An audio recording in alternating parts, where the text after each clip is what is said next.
İkinci Qarabağ savaşı dediyimiz vətən müharibəsindən sonra Azərbaycandakı şəhidlər xiyabanı yenidən sıralandı. Çiçəklər də, ömürlər də, yaşlar da təzələndi. Bu sıralarda Mingəçevirin sonuncu vətən müharibəsi şəhidi 7 ay 10 gündən sonra Nəşi ailəsinə təhvil verilən Pərviz Hafizoğlu Tağıyev oldu.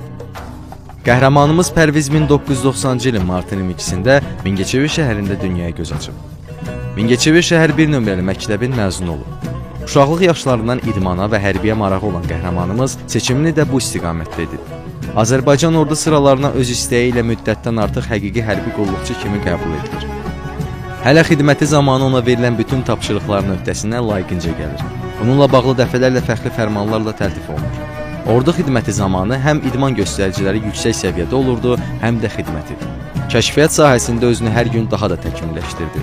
Qəhrəmanımız aprel döyüşlərində də iştirak edib. O yaralı komandirini və silah yoldaşlarını döyüş meydanına çıxarmaq üçün sözün əsl mənasında dişi ilə dırnağı ilə mübarizə aparıb. Pərviz gənc olmasına baxmayaraq ailəsinə, valideynlərinə və hər kəsə gözəl davranışına, sağlam xarakterinə görə böyük hörmətə layiq idi. Biz ailəsini ziyarətə gedəndə bunun bir daha şahid olduq. Anası Gültəkin xanımın, atası Hafiz kişinin göz yaşları bulaq kimi qaynasa da, neyniyək, təki vətən yaşasın, vətən sağ olsun deyirlər.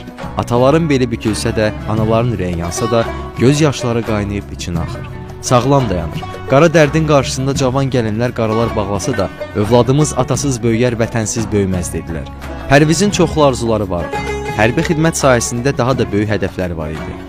Qeyd edək ki, 7 ildən artıq ordu sıralarında qulluq edən Azərbaycan ordusunun əskəri olan Pərviz Tağıyev 2020-ci ilin sentyabrın 27-sində Azərbaycan Silahlı Qüvvələri tərəfindən Ermənistan işğal altında olan ərazilərin azad edilməsi və Azərbaycanın ərazi bütövlüyünün bərpa olunması üçün başlanan vətən müharibəsi zamanı Suqovuşan azad olunması uğrunda gedən döyüşlərdə savaşıb.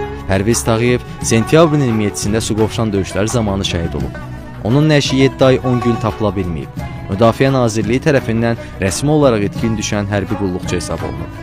Uzun müddətdən sonra 2021-ci ilin mayın 5-də nəşi tapılıb və şəhid Pərviz Tağıyevin Azərbaycan bayrağına bükülmüş tabutu Mingəçevir şəhidlər xiyabanına gətirilib.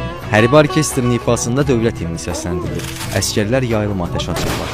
Bundan sonra şəhid torpağa basdırılır. Tabuta bükülmüş bayraq isə əbədi saxlanmaq üçün ailəsinə təhvil verilir. Qeyd edək ki, 44 günlük vətən müharibəsində Mingəçevir şəhərinin 51 igidi şəhidlik zirvəsinə ucalıb.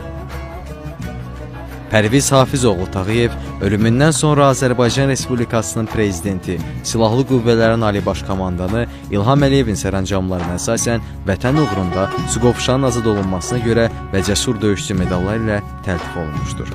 Pərviz və Pərviz kimi bütün şəhidlərimiz sonsuza dək qəlblərdə yaşayacaqdır.